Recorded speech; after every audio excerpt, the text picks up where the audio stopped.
मुफ्त की सलाह देना संजय राउत की आदत रही है। एनसीपी के मामले में वे कई बार ऐसा कर चुके हैं और कई बार इसके लिए उन्हें फटकार भी झेलनी पड़ी है, लेकिन आदत तो आदत है, छूटती नहीं। और अब संजय राउत कांग्रेस को बिना मांगी सलाह दे रहे हैं तो कांग्रेस ने पलटकर उन्हें ऐसा जवाब दे डाला कि उनकी बोलती ही बंद हो गई। असल में संजय राउत ने कहा कि अगर कांग्रेस नेता प्रियंका गांधी वाराणसी से उनके सामने चुनाव लड़ती हैं तो वो चौंकाने वाले नतीजे सामने आ सकते हैं और पीएम मोदी के लिए यहां जीतना मुश्किल हो सकता है। संजय राउत ने कहा कि भारत में राजनीतिक स्थिति तेजी से बदल रही है और कांग्रेस के लोगों को समर्थन मिल रहा है। अगर कांग्रेस नेता प्रियंका गांधी वाराणसी से लोकसभा चुनाव लड़ती हैं तो पीएम मोदी के लिए चुनाव जीतना मुश्किल हो जाएगा और प्रियंका उन पर भारी पड़ सकती हैं। संजय के इस बयान पर कांग्रेस नेता आचार्य प्रमोद कृष्णम ने पलटकर कहा कि वे उद्धव ठाकरे को चुनाव लड़ा दें, वो भी जीत जाएंगे। संजय राउत ने 2014 के विधानसभा चुनाव से पहले गठबंधन तोड़ने के लिए उद्धव ठाकरे को दोषी ठहराने के लिए भी पीएम मोदी की आलोचना की थी। संजय राउत ने कहा कि पीएम मोदी ने महाराष्ट्र के सांसदों की एक बैठक में कहा कि ठाकरे ने 2014 में गठबंधन तोड़ दिया था।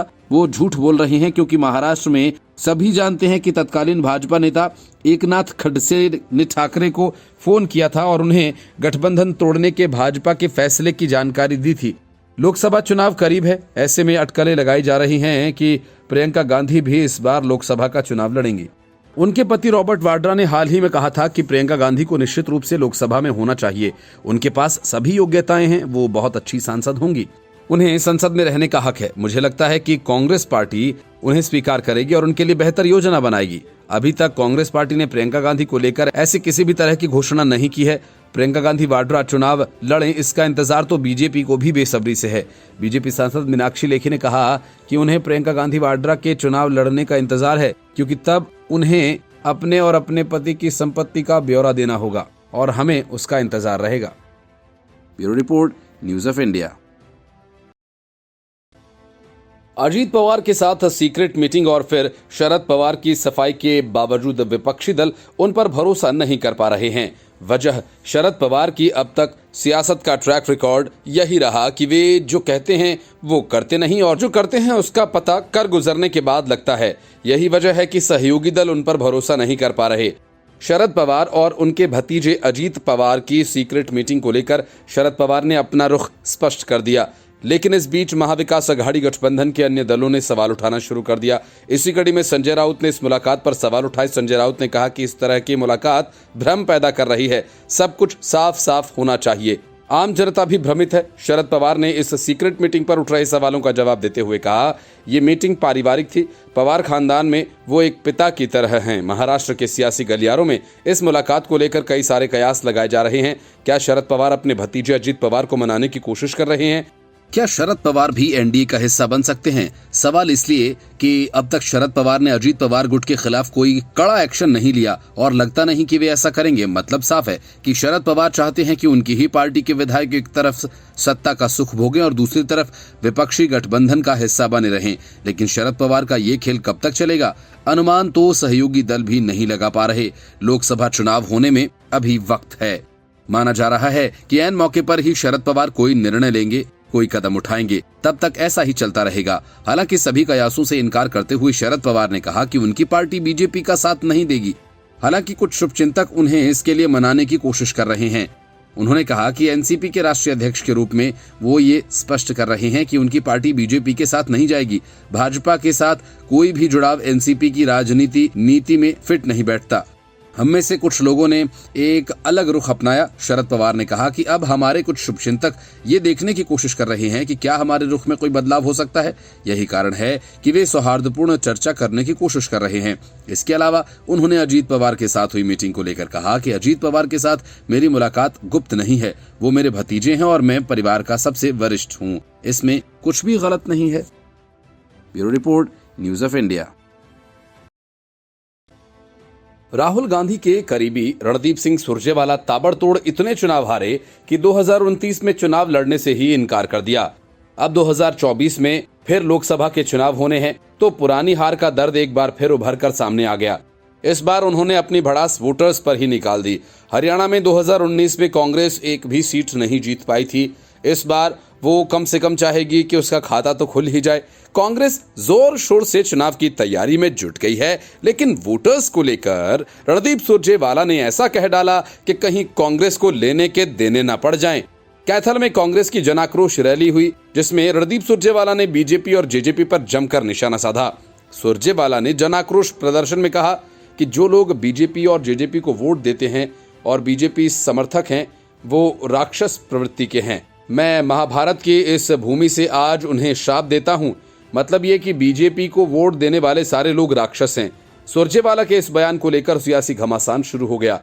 बीजेपी प्रवक्ता शहजाद पूनावाला ने कहा कि कांग्रेस न सिर्फ वोटर्स की बेइज्जती कर रही है, बल्कि उन्हें श्राप भी दे रही है। पूनावाला ने कहा कि कांग्रेस ने ये सारी हदें पार कर दी और अब 2024 में साफ हो जाएगा कि जनता किसे आशीर्वाद देती है और किसे श्राप।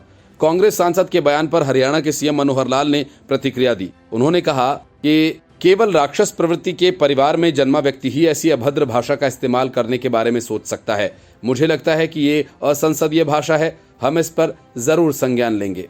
इस मौके पर कांग्रेस के विधायक किरण चौधरी ने कहा कि बीजेपी जेजेपी सरकार ने महिलाओं, किसानों और गरीबों की थाली से रोटी छीनने का काम किया। किसानों को फसलों का दाम नहीं दिया, लागत पर डबल मुनाफा नहीं दिया, गृहिणियां महंगाई की मार से परेशान हैं। किरण चौधरी ने कहा कि इस बार मीठी गोली नहीं चूसनी है, राज लेकर आना है। राज तब आएगा जब एकजुट होकर कांग्रेस को मजबूत करोगे। रणदीप सुरजेवाला के विवादित बयान पर बीजेपी के प्रदेश अध्यक्ष ओपी धनखड़ ने प्रदेश प्रभारी विप्लव देव की प्रतिक्रिया दी और ओपी धनखड़ ने कहा कि शायद भगवान ने ही रणदीप सुरजेवाला की मति हर ली है। जाको मैं दारुण दुख देऊ ताकि मति पहिले हर लेऊ। जनता जनार्दन ईश्वर का विराट रूप है। मतदाता ईश्वर को राक्षस प्रवृत्ति का कहना घोर अपमानजनक है। हरियाणा के बीजेपी प्रभारी विप्लव देव ने भी रणदीप सुरजेवाला पर निशाना साधा। उन्होंने कहा कि भारतीय जनता पार्टी के लिए जनता जनार्दन है। उन्होंने ये भी कहा कि कांग्रेस के लिए जनता उस समय राक्षस बन जाती है जब उसे वोट न दे। विप्लव देव ने कहा कि ऐसे अहंकार को कुरुक्षेत्र ने महाभारत में भी हराया था, अगले चुनाव में भी हराएगी। Bureau report, news of India. Delhi अध्यादेश विधेयक लागू होने के बाद से आम आदमी पार्टी के नेता लगातार केंद्र सरकार और इस कानून को कोस रहे हैं। वजह ये कि अब आम आदमी पार्टी की सरकार के दौरान हुए घोटालों की जांच का रास्ता खुल गया है। अब चोरी की गई फाइल्स की ढूंढ मचाई जाएगी और अब दिल्ली के लोग ये जान पाएंगे कि शीश महल को बनाने में किस तरह से खेल किया गया। इस बात से अरविंद केजरीवाल और सौरभ भारद्वाज की नींद उड़ी हुई है। केजरीवाल सरकार में मंत्री सौरभ भारद्वाज के बयान पर भारतीय जनता पार्टी के सांसद रमेश पिधूड़ी ने पलटवार किया। उन्होंने लिखा कि अब उपराज्यपाल विनय सक्सेना के होने से आपकी गुंडागर्दी से दिल्ली वालों को मुक्ति मिलेगी। आप जब दिल्ली की सत्ता में आए थे तो डीटीसी के बेड़े में लगभग 6500 बसेस सड़क पर चलती थी। अब दिल्ली में केवल 2500 बसेस रह गई हैं। उन्होंने कहा कि केजरीवाल ने पिछले 9 सालों में दिल्ली को बर्बाद कर दिया। दिल्ली राष्ट्रीय राजधानी है, पूर्ण राज्य नहीं। यहाँ राजदूत आते हैं, दूतावास भी हैं, राज्यों के सदन हैं, भारत का दर्पण है। दिल्ली सेवा अधिनियम असंवैधानिक नहीं है। इससे आगे उन्होंने कहा कि अब दिल्ली की लूट बच जाएगी। अब आप शराब घोटाले के तहत कमीशन नहीं ले सकते। दिल्ली जल बोर्ड में हजारों करोड़ का घोटाला, दिल्ली बिजली बोर्ड के अंदर 26,000 करोड़ की देनदारी आप कहां से दोगे? केजरीवाल ने दिल्ली वालों से कई वादे किए थे। कोई 4 काम बताइए जो दिल्ली वालों के लिए आपने किया हो। दिल्ली सरकार में मंत्री सौरभ भारद्वाज ने कहा कि कई बार ऐसा हुआ कि देश की सरकार ने संविधान की मूल भावना के खिलाफ कानून पारित किया और सुप्रीम कोर्ट ने उसे पलट दिया। मेरा मानना है ये कानून यानी दिल्ली सेवा अधिनियम संविधान की मूल भावना के खिलाफ है। संविधान कहता है कि सरकार जनता द्वारा चुने हुए प्रतिनिधियों के माध्यम से चलेगी। ऐसे में नियुक्त उपराज्यपाल सरकार नहीं चला सकते। ये मुमकिन नहीं है। जब ये मामला कोर्ट में जाएगा तो सुप्रीम कोर्ट इस कानून को पलट देगी और संविधान लागू कर देगी। जब तक एलजी मनमाने ढंग से सरकार चलाएंगे और जनता का काम रोकेंगे, ये दिल्ली के लिए दुर्भाग्यपूर्ण होगा। Bureau report, news of India. Congress के नेतृत्व में जब से 26 विपक्षी दलों का गठबंधन बना है, तभी से देश में प्रोपेगेंडा पॉलिटिक्स और तेज हो गई है और सबके निशाने पर केंद्र की मोदी सरकार है। फर्जी खबरों की बाढ़ सी आ गई है। हद तो तब हो गई जब देश के मुख्य न्यायाधीश डीवाई चंद्रचूड़ के नाम से एक बयान वायरल किया गया, हंगामा खड़ा हो गया और इस मामले का संज्ञान खुद सुप्रीम कोर्ट ने लिया है। सुप्रीम कोर्ट के पीआरओ ने इस बयान को फर्जी बताते हुए कहा कि वायरल करने वालों पर कानून के हिसाब से कार्रवाई की प्रक्रिया चल रही है। सुप्रीम कोर्ट ने कहा कि उसके संज्ञान में आया कि एक social media post DY Chandrachud की फाइल फोटो के साथ वायरल की जा रही है, जिसमें जनता को सत्ता के खिलाफ प्रदर्शन करने के लिए उकसाया गया है। इस पोस्ट में लिखा गया कि हम भारत के संविधान और लोकतंत्र को बचाने के लिए अपना सर्वश्रेष्ठ दे रहे हैं, लेकिन इसके लिए आपका सहयोग भी काफी आवश्यक है। सभी लोगों को एकजुट होना चाहिए, सड़कों पर उतरना चाहिए, सरकार से अपने अधिकारों को लेकर सवाल करने चाहिए। ये तानाशाह सरकार लोगों को डराएगी, धमकाएगी, लेकिन आपको डरना नहीं है। आपको साहसी बनकर सरकार से सवाल पूछना है। मैं आपके साथ हूं। अब सुप्रीम कोर्ट ने स्पष्ट किया कि ये पोस्ट न सिर्फ फर्जी है बल्कि गलत इरादे वाली और शरारतपूर्ण भी है। न तो सीजेआई ने इस तरह का कोई बयान दिया, न ही ऐसा कोई पोस्ट जारी किया। ये भी सुप्रीम कोर्ट ने साफ कर दिया है। इन सब के संबंध में जांच एजेंसीज के साथ तालमेल कर उचित कानूनी कार्रवाई की जा रही है। ये जानकारी भी सर्वोच्च न्यायालय की तरफ से दी गई। कईयों ने सुप्रीम कोर्ट जिंदाबाद लिखकर इस पोस्ट को शेयर किया।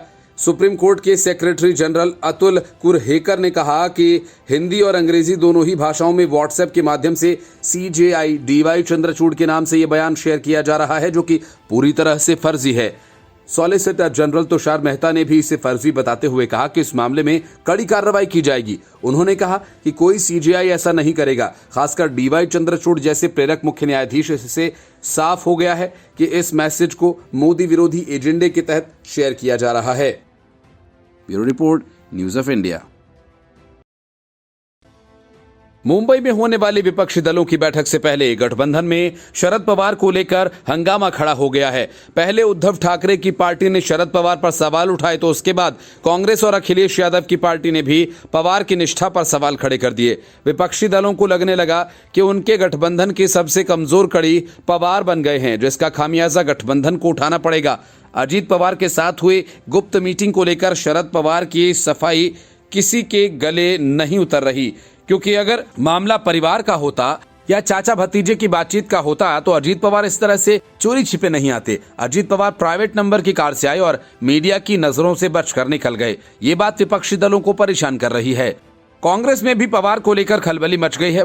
माना जा रहा है कि राहुल गांधी खुद उद्धव ठाकरे और शरद पवार को लेकर बात करेंगे, क्योंकि अगर कहीं गड़बड़ी होती है तो विपक्ष गठबंधन ही नहीं, एमवीए को भी तगड़ा नुकसान होगा। महाराष्ट्र कांग्रेस चीफ नाना पटोले ने उद्धव ठाकरे के बीच इस संबंध में चर्चा भी की है। चाचा भतीजे की जोड़ी के बीच कथित गुपचुप बैठक के चलते महाविकास अघाड़ी के सहयोगी कांग्रेस और उद्धव ठाकरे के नेतृत्व वाली शिवसेना के बीच अनिश्चितता पैदा हो गई है। शरद पवार ने अपनी तरफ से सफाई दे दी है, लेकिन अजीत पवार ने अब तक कुछ कहा नहीं है। सूत्रों का कहना है कि संकेत मिलता है कि उन्हें शरद पवार की स्थिति और उनके अलग हो चुके भतीजे के साथ बार बार होने वाली बैठकों के पीछे के मकसद के बारे में कोई जानकारी नहीं है। नाना पटोले ने चल रहे राजनीतिक घटनाक्रम पर चर्चा करने के लिए उद्धव ठाकरे से मातोश्री पर मुलाकात की। पटोले ने कहा, हमने पवार जोड़ी के बैठक पर चर्चा की और आम जनता के बीच हुए पैदा भ्रम को लेकर हम चिंतित हैं, इसलिए हमें इस मामले पर शीघ्र स्पष्टीकरण की आवश्यकता है। सांसद संजय राउत ने हालांकि पवार जोड़ी की मुलाकात पर तंज जरूर कसा था। अगर पीएम मोदी नवाज शरीफ से मिल सकते हैं तो शरद पवार और अजीत पवार क्यों नहीं, लेकिन उन्होंने स्पष्ट किया कि वे पवार के बीच बंद कमरे में हुई बैठक के बारे में कांग्रेस के साथ चर्चा में लगे हुए हैं। राउत ने सत्तारूढ़ गठबंधन का विरोध करने वालों और महाविकास अघाड़ी समर्थकों की भावनाओं के प्रति अपनी चिंता पर जोर दिया। उन्होंने कहा, हम जल्द ही शरद पवार से मिलने का इरादा रखते हैं। विधानसभा के हाल ही में समाप्त हुए मानसून सत्र के दौरान अपने खेमे और शरद पवार खेमे दोनों के विधायकों को पर्याप्त धन आवंटित किया। संयोग से एमवीए को अधिकतम लाभ हासिल करने के लिए अजीत द्वारा उठाए गए कदम से विपक्षी खेमा हैरान है। सूत्रों का ये कहना है कि अजीत पवार सत्तारूढ़ गठबंधन में शामिल होने के अपने फैसले का समर्थन करने के लिए वरिष्ठ पवार को मना सकते हैं। सपा विधायक अबू आजमी ने एनसीपी प्रमुख शरद पवार की अपने भतीजे और महाराष्ट्र के डिप्टी सीएम अजीत पवार से मुलाकातों पर सवाल खड़े किए हैं। उन्होंने कहा कि शरद पवार देश के बड़े नेता हैं, विपक्ष को उनसे बहुत उम्मीदें हैं, वे एक सेक्युलर नेता के तौर पर माने जाते हैं। उन्होंने कहा, वो बीजेपी के साथ नहीं जाएंगे, हमें उम्मीद है कि वो अपनी बात पर टिके रहेंगे। लेकिन अजीत पवार के साथ उनकी बार बार मीटिंग से संदेह और भ्रम पैदा हुआ है। इसके लिए हमारी पार्टी के नेता और एमवीए के नेता शरद पवार से बात करेंगे। Bureau report, news of India. विपक्षी गठबंधन अब तक पूरी तरह से बनकर तैयार नहीं हुआ, न सीटों का बंटवारा हुआ, न उसका कोई कार्यक्रम बना है। लेकिन पीएम फेस कौन होगा, इसकी लड़ाई अभी से शुरू हो गई है। ममता बनर्जी बंगाल में कांग्रेस और सीपीएम से गठबंधन करने को तैयार नहीं हैं और न ही सीपीएम और कांग्रेस ऐसा चाहती है। लेकिन टीएमसी चाहती है कि ममता बनर्जी ही पीएम फेस हों। टीएमसी ने तो इसको लेकर सोशल मीडिया कैंपेन भी शुरू कर दिया। कैंपेन का मकसद पश्चिम बंगाल की मुख्यमंत्री ममता बनर्जी को पीएम पद के लिए सबसे सही और योग्य उम्मीदवार के तौर पर प्रमोट करना है। सोशल मीडिया कैंपेन के लिए ममता बनर्जी के स्लोगन वाले रील्स और ग्राफिक्स भी बनाए जाएंगे, जिसमें लिखा होगा बोलचे बांग्लार जोनता, प्रधानमंत्री होक ममता। इसका मतलब है कि बंगाल के लोगों ने घोषणा कर दी है कि वो ममता बनर्जी को प्रधानमंत्री के रूप में देखना चाहती हैं। टीएमसी के प्रवक्ता कुणाल घोष ने चुनौती वाले लहजे में कहा कि पीएम पद के लिए ममता बनर्जी से ज्यादा योग्य उम्मीदवार है तो ढूंढकर बताओ।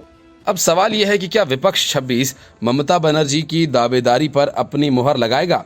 गठबंधन बनने के बाद से ये सवाल उठता ही जा रहा है, आखिर दूल्हा कौन बनेगा? बेंगलुरु में हुई विपक्षी दलों की बैठक में कांग्रेस अध्यक्ष मल्लिकार्जुन खड़गे ने साफ कह दिया था कि उन्हें प्रधानमंत्री पद का लालच नहीं है।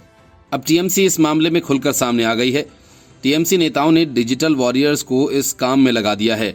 कहा गया कि वो बंगाल की सीएम और पार्टी चीफ ममता बनर्जी को सोशल मीडिया पर प्रधानमंत्री पद का सही दावेदार बताएं, इससे जुड़ी पोस्ट साझा करें, देश में माहौल बने। पार्टी के एक नेता ने कहा कि ममता दीदी के लिए रील, मीम और कैची ग्राफिक्स बनाए जाएंगे, सोशल मीडिया पर स्लोगन्स शेयर किए जाएंगे। शताब्दी रॉय ने कहा कि वो ममता बनर्जी को प्रधानमंत्री के रूप में देखना चाहती हैं। बेंगलुरु में खड़गे ने कहा था कि मेरी लालसा खुद के लिए सत्ता हासिल करना या प्रधानमंत्री पद नहीं है। फिलहाल लक्ष्य सत्ताधारी भाजपा को हराना है। हमें आपसी मतभेदों को भुलाकर साथ आना होगा। विपक्षी गठबंधन में कांग्रेस सबसे बड़ी पार्टी है। खड़गे के इस बयान से बाकी पार्टियों के नेता बेहद प्रभावित हुए थे। अन्य पार्टियों के नेता ने कहा था, मैं खड़गे के इस बयान का स्वागत करता हूं। सबसे बड़ी पार्टी होने के नाते कांग्रेस से इस तरह की उदारता की उम्मीद है। ममता बनर्जी ने काफी समय पहले ही भाजपा के खिलाफ मोर्चा बनाने की तैयारी में जुट गई थी। टीएमसी लोकसभा में चौथी बार और राज्यसभा में तीसरी बड़ी पार्टी है, इसलिए जाहिर सी बात है कि टीएमसी अब केंद्र में बड़ी भूमिका चाहती है। संसद की बात करें तो सबसे ज्यादा यूपी से सांसद हैं और दूसरे नंबर पर महाराष्ट्र और तीसरे नंबर पर 42 सांसदों के साथ बंगाल का नंबर आता है। लोकसभा चुनाव में भारतीय जनता पार्टी और प्रधानमंत्री नरेंद्र मोदी से मुकाबले के लिए बने 26 दलों के गठबंधन की ओर से प्रधानमंत्री पद का उम्मीदवार कौन होगा, इसके लिए कई नामों को लेकर अटकलें लगाई जा रही हैं। Bureau report, news of India.